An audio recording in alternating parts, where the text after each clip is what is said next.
You're tuning in to Ready, Set, Reset, where our goal is to help listeners reset their outlook by talking more about mental health from different perspectives. We visit with a range of professionals across the field to get their input and insight on what's really going on. Our current series focuses on unraveling and understanding impacts of life transitions. We all go through it, but it's a matter of how we get through it. Just a reminder, this podcast is for educational and motivational purposes only and is not a substitute for professional training or personal therapy. Hello, good people. Welcome to another episode of Ready, Set, Reset. I'm your host, Sierra O'Neill, licensed professional counselor. If you're listening right now, I want to encourage you to embrace a growth mindset. Changing small habits and allowing yourself to experience life slightly different than you're used to will lead to better habits, breaking cycles, and ultimately you'll find a little bit more peace within yourself.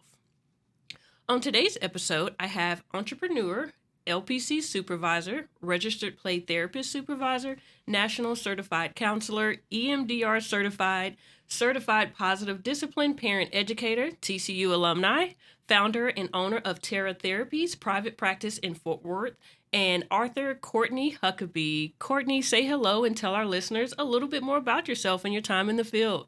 Well, hello, and thank you for having me on.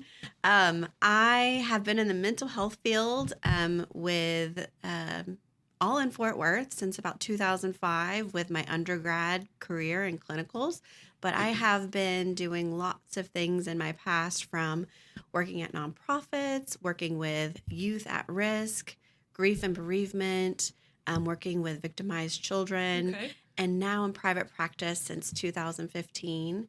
And I started Terra Therapies in 2018, and we have been growing and found a good kind of reputation in Fort Worth.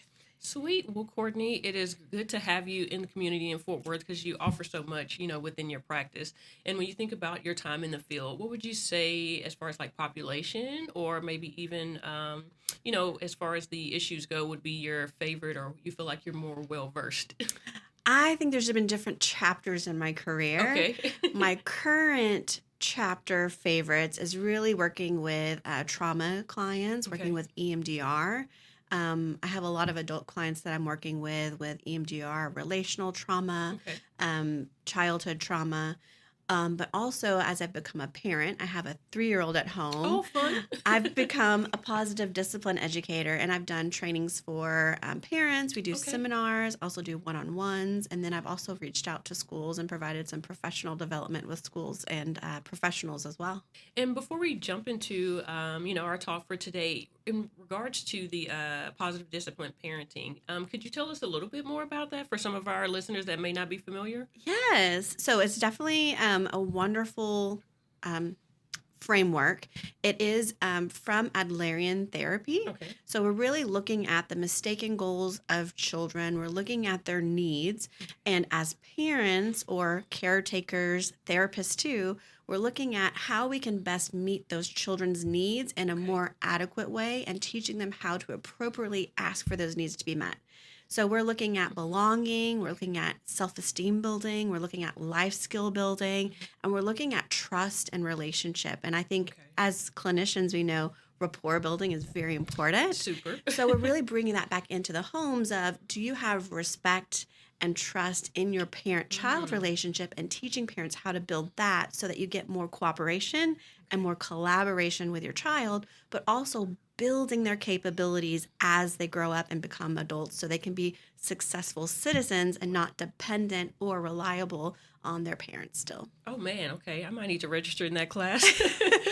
Because being able to, like you said, have more cooperation and collaboration, to ensure that connection with your child. So when they become that adult, it continues to grow is a great thing to have, and with our intensive outpatient program, parenting is a big part of that as well, because I have to remind parents like, hey, please don't just bring your kid and expect that, they have to fix everything. This is a collaborative approach, right? Yes. And our whole goal is to help the youth reset their outlook and protect their future in combination with the parent of having a good future together. So I love that, Courtney. And if anyone else is interested in that further, we'll definitely have it in the description so you can follow and get more information there. Yes, and a really great subset of outcomes is they learn what healthy relationships are.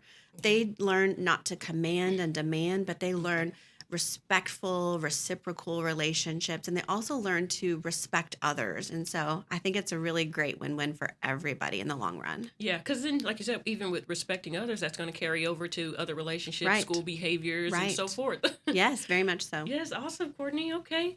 So today, Courtney and I, we are talking about that challenge that comes with taking steps to transition with certain material belongings, right? Yes. So this is something that I've always personally wondered about with other people that just can't, seem to let things go. And me personally, I'm a committed year-round spring, winter cleaner. I'm going through, the garage, the cabinets, the closets, at least, 2 or 3 times a year to be able to get rid of stuff that I lied to myself 6 months ago about and said, hey, I am going to wear this spring, or I'm going to use this. And I have a child now too. And so it's like, when do we get rid of the toys and, certain things like that. So, I try to stay committed to it, but, it's a common struggle for other people. Definitely. So with that, people just tend to hold on to things and make excuses for keeping things that serve no purpose sometimes. And it just takes up personal space or keep us in this place of feeling stuck, I feel like. Yes.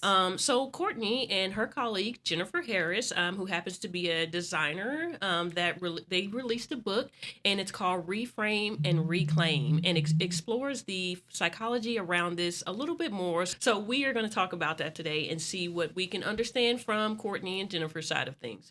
So Courtney, as we jump into it, tell us a little bit about your book, Reframe and Reclaim, and how the book all came about. Oh my goodness, this has been a very long journey in creating this book, and it really came about with my friend Jennifer Harris. She's an interior designer by trade. She went to school for that, but she loves organizing, and she was helping her brother a few years back to kind of reorganize his home. He was going through a life chapter shift and transition, but she found a lot of his things. She's like, why do you still have this, and why do you hold on to that? And as she was talking with him, she realized if someone came into her space, she'd probably have some very similar excuses like, oh, it was sentimental, or somebody gifted it to me, or, I may use it again one day. And so she came to me and was asking me questions about, how we get these mindsets. And so I just started talking to her a little bit. I'm not an expert in all of this, but I do know a little bit about learning from your family. This is generational sometimes. It's what our parents did. It's how we learn how to do life, right? Also, the culture around us. Oh, I need to buy more, or I need the newest thing, or I should hold on to that because it could be worth a whole lot one day, right? And so it's there's not a straightforward answer, but there's a lot of different complex possible justifications. And so she's like, I hear that this really has to do with me, my brother, my mom, my grandparents. I was like, me too. And she's like, why don't we write a book about this? Because she started journaling and reflecting. And I was like, sure.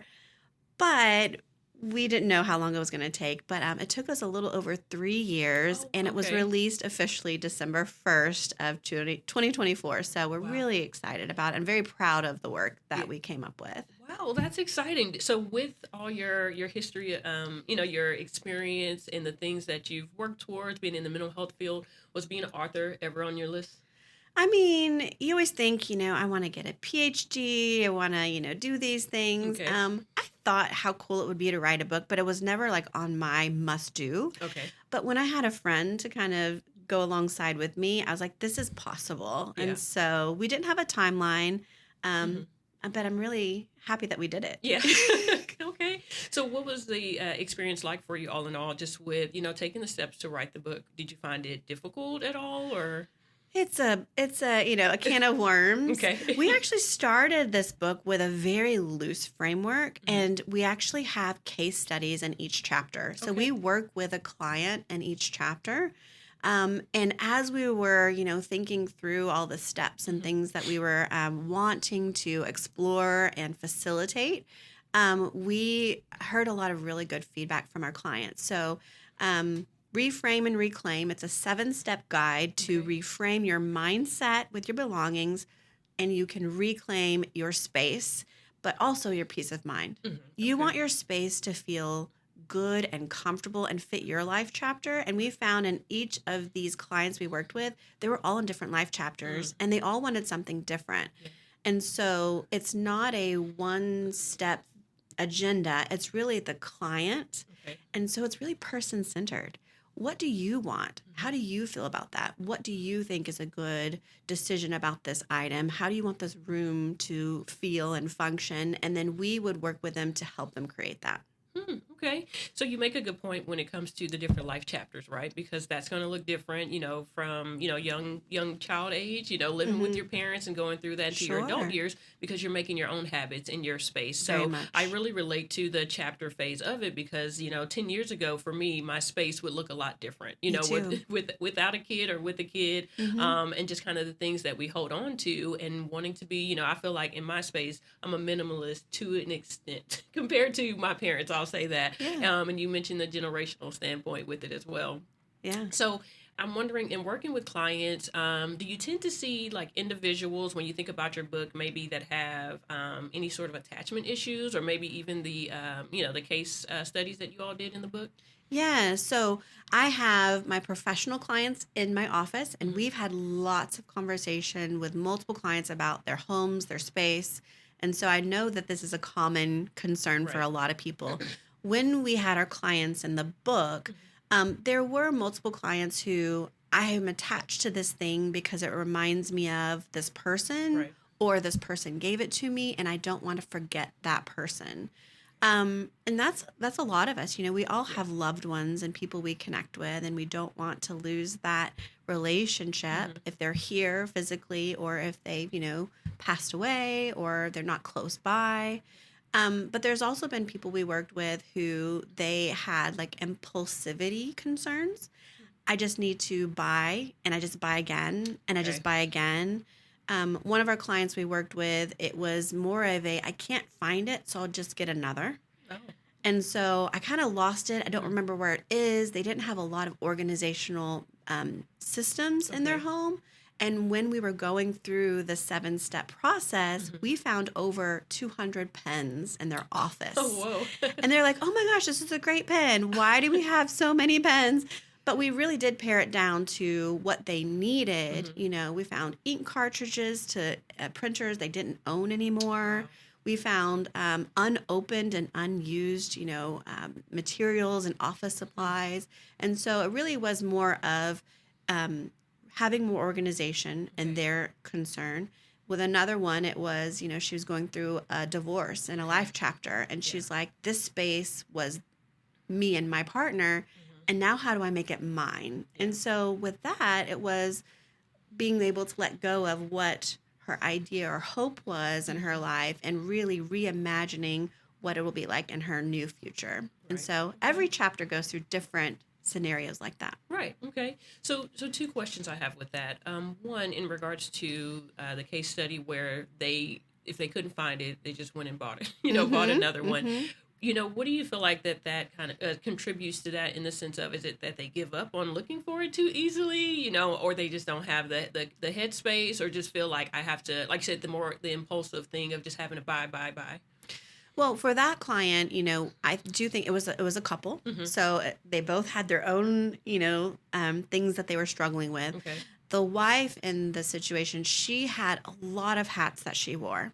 Okay. She was a retired teacher, so she was a teacher at one time. She's in social groups. She has a lot of family that she still mails things to. Okay.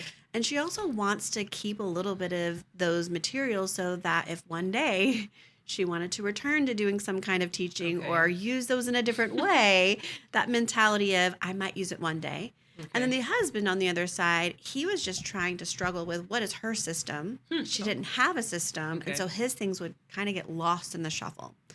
So with them, I think the mentality or the mindset was, I don't know where it's at. It's too much energy to go and look for it. Okay. It's a $5 package of materials. It was really office supplies. And so it didn't have a big monetary value, but if you add up all of the things they continued to buy, it was a lot of monetary value that they were continuing to build in their home that they weren't able to use. Did that contribute to financial stressors at all for them, or maybe any other case? I think that they have a budget for themselves, Okay. but also they didn't have a system for how much we were spending on Gotcha. ink or pens or paper. Okay. So all of those systems really go together. They didn't have like financial struggles per Okay. se, but I do think that, it's this place of, do you really know how much time you're spending, how much money you're spending, how much effort it is to kind of reorganize this? And when we went into their home, it only took us about 4 hours to get their whole office in order so they could find things, and they created their system that worked for best for them. Okay. So it sounds like it's just having more awareness of, like you Yes. said, the budget, the money, the time that you're spending will kind of bring things a little bit more to full circle if they can have that awareness. But again, with Right. these case studies you all did, it took you guys to come in and say, hey, let's look at this a little bit different so we Yes. can reframe and reclaim the space, right? Definitely, definitely. So, my other question with that was, as we kind of talked about the attachment issues, you mentioned the sentimental value, and of course, I think that's big across the board. Yes. And it is a valid thing that people go through when they feel like, oh, if I don't have this, I'll lose connection, or forget about this person. With that, when it comes to grief and grieving, do you see a lot of people that are stuck in a certain like grief stage, or it's more grief work that needs to be done to help with that? Yes, and I used to work with a grief organization, and we saw a lot of people when I was there and still in private practice where I'm not ready to let go of that person. So if I let go of this thing that was theirs or this thing that they gifted me, then I'm letting go of them. And so we really work on that mindset of, what does it mean to honor this person? What does it mean to honor these things? Are these things important and valuable to you, not just sentimental? And so a lot of times with the sentimentality, it's these things are kept, but they're like boxed away in the garage, or they're stored away in the closet, or they're stuffed away where you can't really honor that person or the item. So we're really working with the client on, can we display this? Can we use this? How can we honor this thing? And if you don't really want to display it or use it, what can we do with it? And for some of those people, it's if someone else can use it, if someone else can find value in this, and I know that it's not just sitting in my garage and possibly getting wear and tear or my storage unit, right? Yeah. And that's a good point you bring up too. Is like if someone else could use it. Right. So I feel like in this chapter in my life, the last 5 years, I often make sure of that, especially with my daughter and her things that she barely touches or uses. Sure. Like for instance, she has a like a play kitchen right now, and it's maybe 2 years old, still in very good condition. My husband just put it on the curb, let them pick it up. I'm like, no, some kid could really use this, or maybe a daycare or something, Sure. to be able to let it go. But I don't want to just hold on to it just because it's still in good shape. But again, It who has can use valuable this? use. And the great thing about our book is there are pages in the back if you want to donate something, or if Okay. you want to sell your items that you're choosing to let go of. Okay. We have pages in the back of different organizations and things Sweet. that you can use. Yeah. Nice. Well, that will definitely come in handy because I think a lot of the things that we do get rid of sometimes can be easily donated or somebody can use them. So that's great. You guys have those resources Yeah. there. And reused and still have Yes. life, Yeah. right? But not be like, stuck back in the back of your playroom or in your garage, Collecting dust. taking up your space Yeah. too, right? Right. Okay. So with that, Courtney, in a sense of, keeping things, and let's talk about that point where it gets excessive and really excessive. And sometimes people refer to these as hoarders. So with that, that's always been, especially, I forgot when the show came on the air, but the hoarder show. That used yes. to terrify me, of like how people, get to that space of allowing that buildup to happen. And as a mental health professional, of course, I came to understand, the different components that is attached to that and make it Right. hard of a struggle. So if you think about your book, is this book helpful for hoarders? It can be helpful Okay. for hoarders. I do think, like you, understanding a little bit more of this mindset and those habits and that mentality, I do think that those people who have challenges with over collecting Okay. should probably reach out to a professional mental health provider and work through these things too. The book itself is really meant for the everyday person, Gotcha.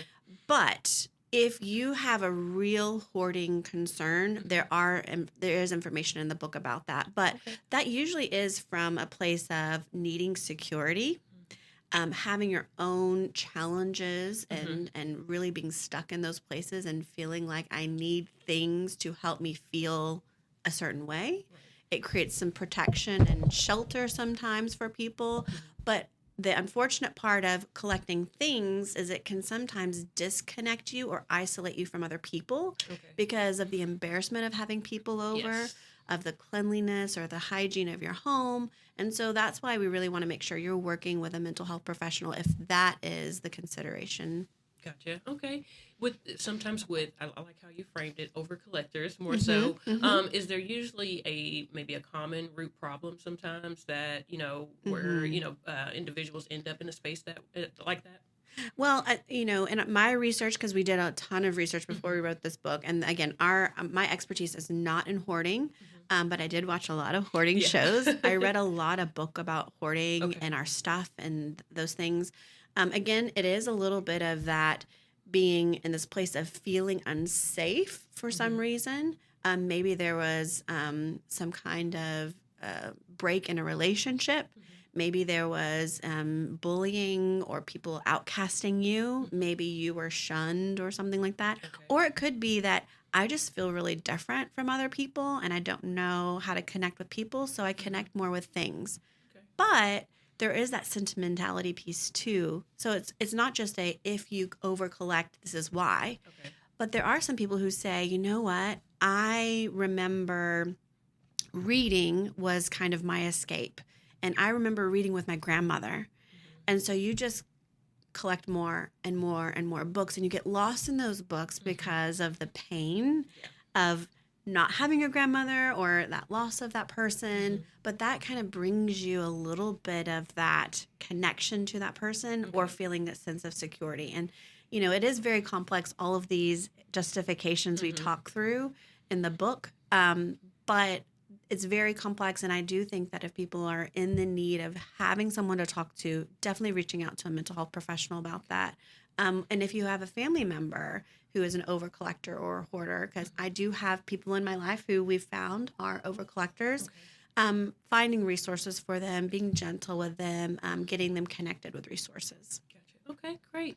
So, speaking of hoarders, can you speak to the difference between hoarders and maximalists, or is there a difference? Oh yeah. Okay. So yes and no. So my friend who I co-authored this book with, she says in the first chapter, she's a recovering maximalist. Now she's a designer. She loves to have decorative pillows for every season. She loves to have, different moods for her house. She loves to redesign and remake her home a lot. Now, would I say she's a hoarder? No. But she has learned that I don't need all this stuff for me to be a good designer or for my home to be beautiful, right? And so there's like an intentionality to her maximalizing, if that's a word, maximizing. How about that? But hoarding usually is from more of a obsessive compulsion or what I would call, when I've actually found this word, impulsive compulsion.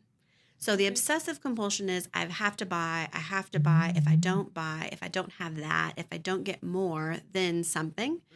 The impulsive compulsion is I just don't really think about it. I just want it. Right. And so there is a difference there. But I do think that people that are leaning towards over collecting tend to find themselves disconnecting more with others. But the maximalist, if you're a maximalist and your home functions and feels good to you, that's all that matters.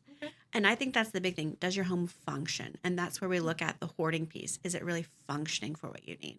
Is this room functioning? Can we use this space? Gotcha. Okay. I think that was a great explanation there. So with the next thing, as far as generational differences, you mentioned that a little bit earlier. So talk to us a little bit about like those inherited generational habits or the differences that you see. Yeah. So, I mean, I have learned this from my family as well. The older generations that grew up near the Depression, the Great Depression, they did go without. And so they did have to learn, I need to keep and have things just in case. Gotcha. I may not have the finances. We may not have the food one day. And so my grandmother did that. She kept canned food. She kept rice. She kept dried beans. And she kept it just in case she needed it. But sometimes it would expire and then we couldn't use it, right? And I think Jen talks about this a lot. She does a lot of personal memoir in the book, and I have more of the clinical memoir. So for her, she talks about her grandfather who had, a garage or a basement filled with all these things and trinkets and things. And so she learned that, oh, I keep that just in case. Now, my generation, as I'm a mom, the 30, 40-year-olds, I'm an older millennial. I think we're kind of shifting into, what works for us. Yeah. We're in this place of going from these two different eras of old school, no technology, like playing outside after school, and also into this digital era. And so really finding, I think we do better with how can I shift that? So if I have a ton of DVDs, we can find a way to like stream instead. And I think we can shift that mindset a lot easier than maybe some of those who most of their life was without those kinds of resources, right? And I think the even younger generation, Generation Z and Alpha coming up, they're just going to have a different mindset around stuff and things and way of life and living. But most of the clients we worked with 20-year-olds, we worked with 70 and 80-year-olds, we've worked with 60-year-olds, 40-year-olds. So all through, they all had a different way of looking at their things and what they wanted for their space. So it's interesting to see that a little bit is generational and a little bit is like learning from your family and how to shift that growth mindset like you talked about in the beginning. Right. Okay. And how to be stuck in that. And so one of our clients we were working with her storage shed that she had on her property. And her family member came up during our reclaim process. And the family member was like, don't get rid of that. You could sell that. And why? That's really good. Why would you donate that? But during the process, the client was like, nope, I made a decision. And she was in her 60s. And so you can see that there's a lot of influence with who you surround yourself with. And sometimes there's that pressure of, I shouldn't get rid of this. Right. Because the pressure from everybody else saying I should hold on to it in my house, in my space, not in their house, in their space. Exactly. And she's like, well, this is my space. This is my stuff. And what she said to her family member is, if you want it, you can have it. And she's like, no, I don't want it. But she wanted her family member to keep it. And I thought that was very interesting. Okay. Yeah. So are you saying that we should get rid of all of our DVDs? If you have a DVD player that functions, no. If you do not have a DVD player, yes. Okay. And this is me, that was the thing growing up. Collecting, having the new releases, the classics. Blu-rays, the DVDs, the Disney things, right? I even have VHS. Oh, okay. So I did let go of my VHS a few years ago, even the ones that might be worth something, Okay. I watched them, I opened them, they're really not worth anything. But I do think it is this mindset of I thought this is what I needed.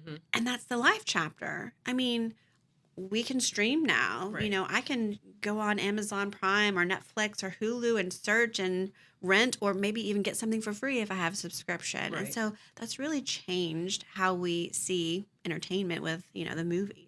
Yeah, and it's kind of, to me, I feel like it's a little disappointing. It is. I appreciated the DVD era, and, the streaming is great, too, of, like, just on demand and there. But, sometimes, like, for instance, for Christmas, it just kind of always varies with, like, my favorite Christmas movie is How the Grinch Stole Christmas. Yes. And so sometimes you can get it for free on a few platforms. Sometimes they're like $14.99 because it's Christmas and we know you'll buy it. Yes. But luckily, we have it in our DVD collection. So we go pull it out of the DVD collection and we're able to watch it anytime we want. Because you have a DVD player. Yes, we do. We do. So we have been able to hold on to that, in the sense of, like, I still appreciate putting in the DVD, for something I can't find on TV. Sure. But yeah, like I said, there are some people that, still have them because either the value of, or just like, what do we do with them? I mean, you can give them away, but so my goal is to get another DVD player. Okay. So we can be able to, like, have more of a set aside space instead of using the living room to just kind of go away in an area.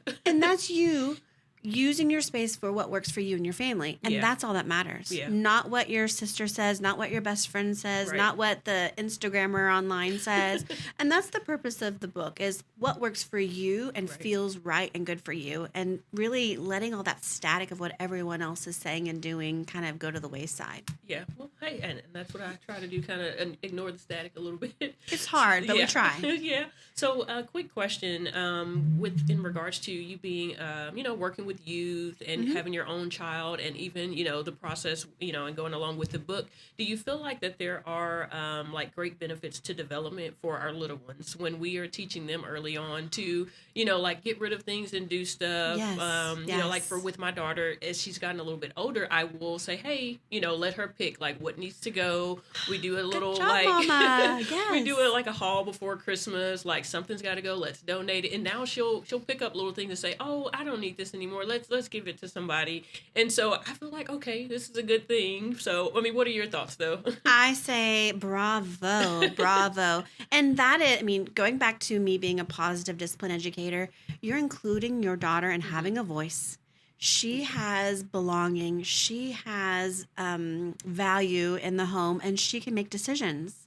And so that's a little bit of that positive discipline, but you're also teaching her life skills. I don't always have to keep all these toys. I just did this weekend with my little boy. I was like, hey, you're a big boy now. You're potty trained now. And we told him once he was potty trained, he could be in a soccer team. So he's in soccer now. Sweet. Now that you're in that, all this baby stuff, what do you think we should do? And he's seen me do my own Reframe and Reclaim. I've kind of done similar to you a couple of times a year, go through my home or different parts of my home. And he goes, I want to donate that to a baby. And so we have a donation bin in our garage. And he took all of his, baby like cups and bowls and stuff that we don't need anymore. And he put them in the garage. I was like, good job, fella, So he's learning life skills that are hopefully healthier than, no, you've got to keep that thing because it reminds me of when you were a baby and you can never get rid of that because you're always going to be my baby. And, I do have his blanket from the hospital. I have his one outfit, newborn outfit that he came home from. And I think a cute hat. But a lot of his clothes I've gifted or donated to other friends, family members, and organizations where that can be reused instead of just stored away. Yeah, it definitely comes in handy. So, well, great. Well, for all the parents out there listening, just kind of take that time and include your kid when it comes to, setting some little small habits as they're younger that will help with life skills, and being able to go from there. Definitely.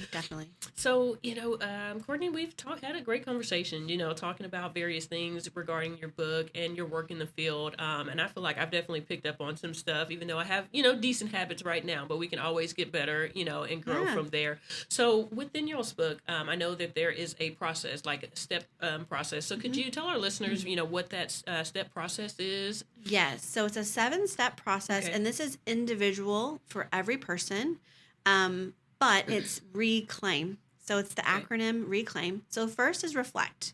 When you walk into your space, your environment, choose a closet, choose a guest bathroom, choose something that is not so big and overwhelming.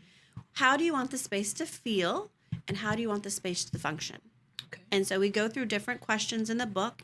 Every person for your own personal reclaim process, you can ask yourself these things. You can journal it. You can talk with your partner if you have a partner. The second one is evaluate your things.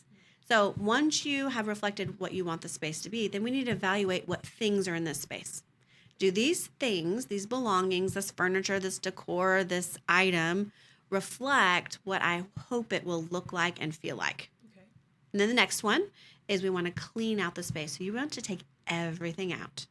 I say this because this is the clean process where you can see it empty instead of, I had this vision of this chair here and that table there and these decorations up. When you see it empty, you can kind of see a newness to it. It gives you a different perspective, and you want to clean it. That's a big thing.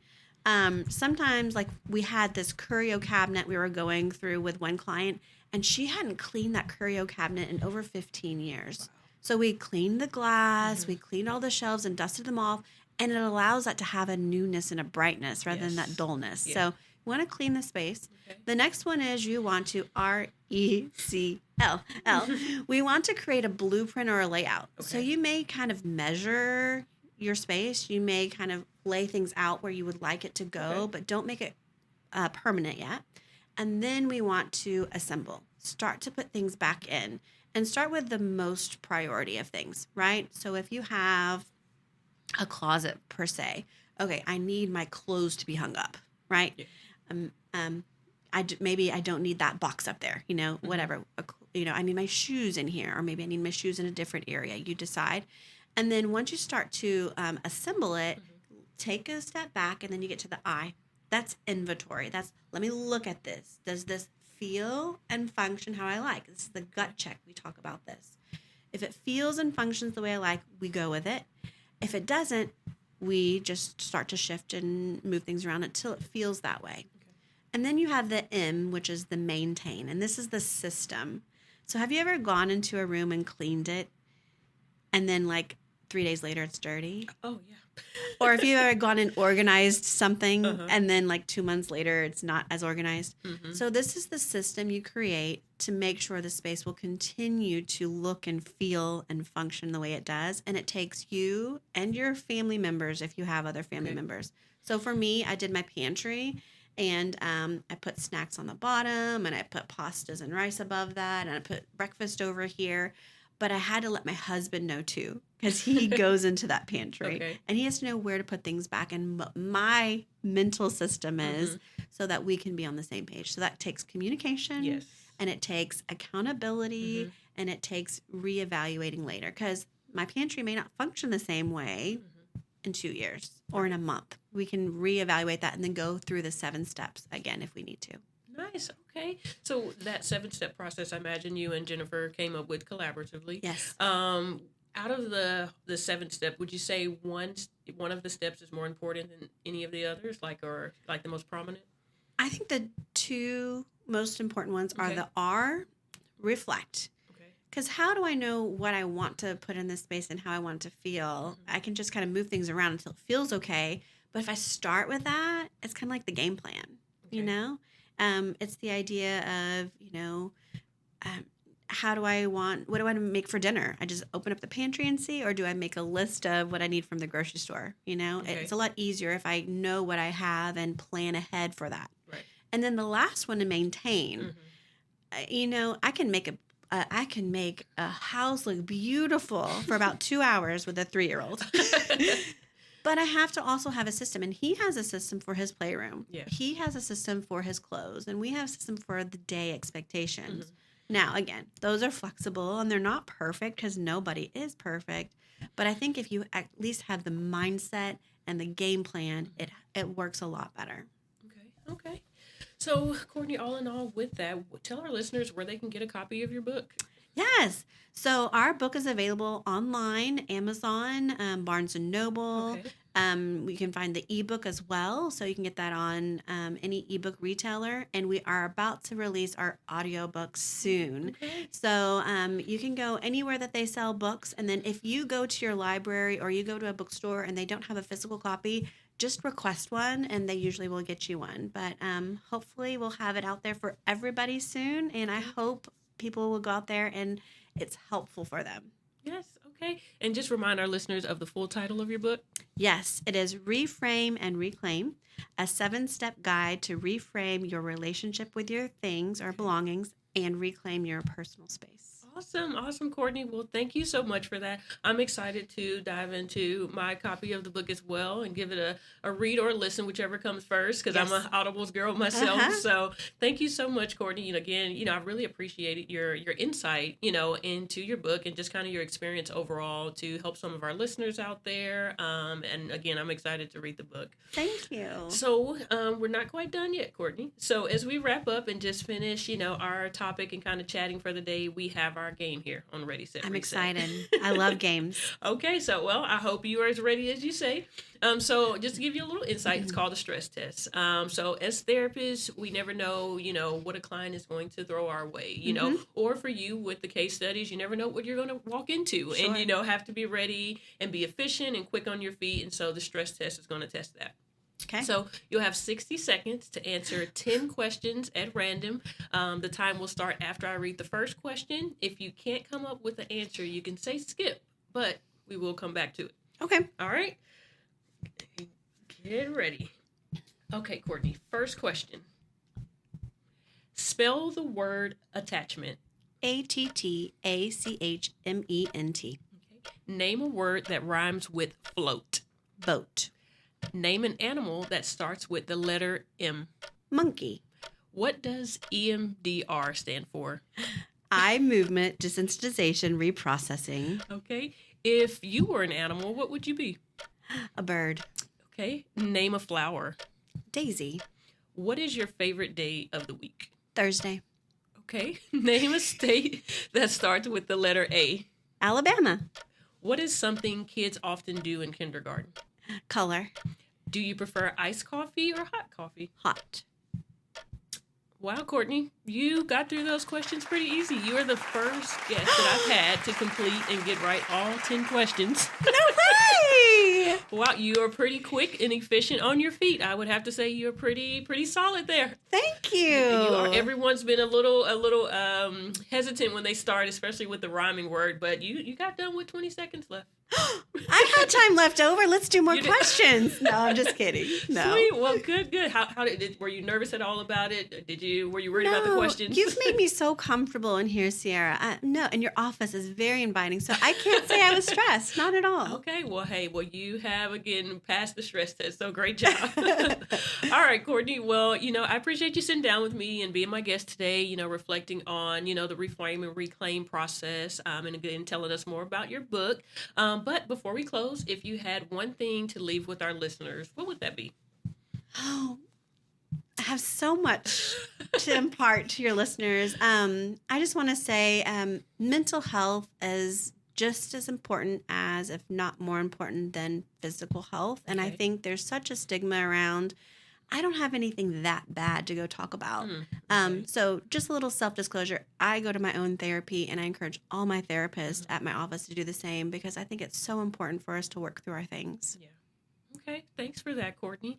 And I do reinforce that statement as well and support it. So, all right, guys. Well, that is all for us today. Thanks for tuning in and taking time out of your day to listen in on mental health. And remember, sometimes all it takes is resetting your outlook. Be sure to like and subscribe to our YouTube channel, Ready, Set, Reset 1.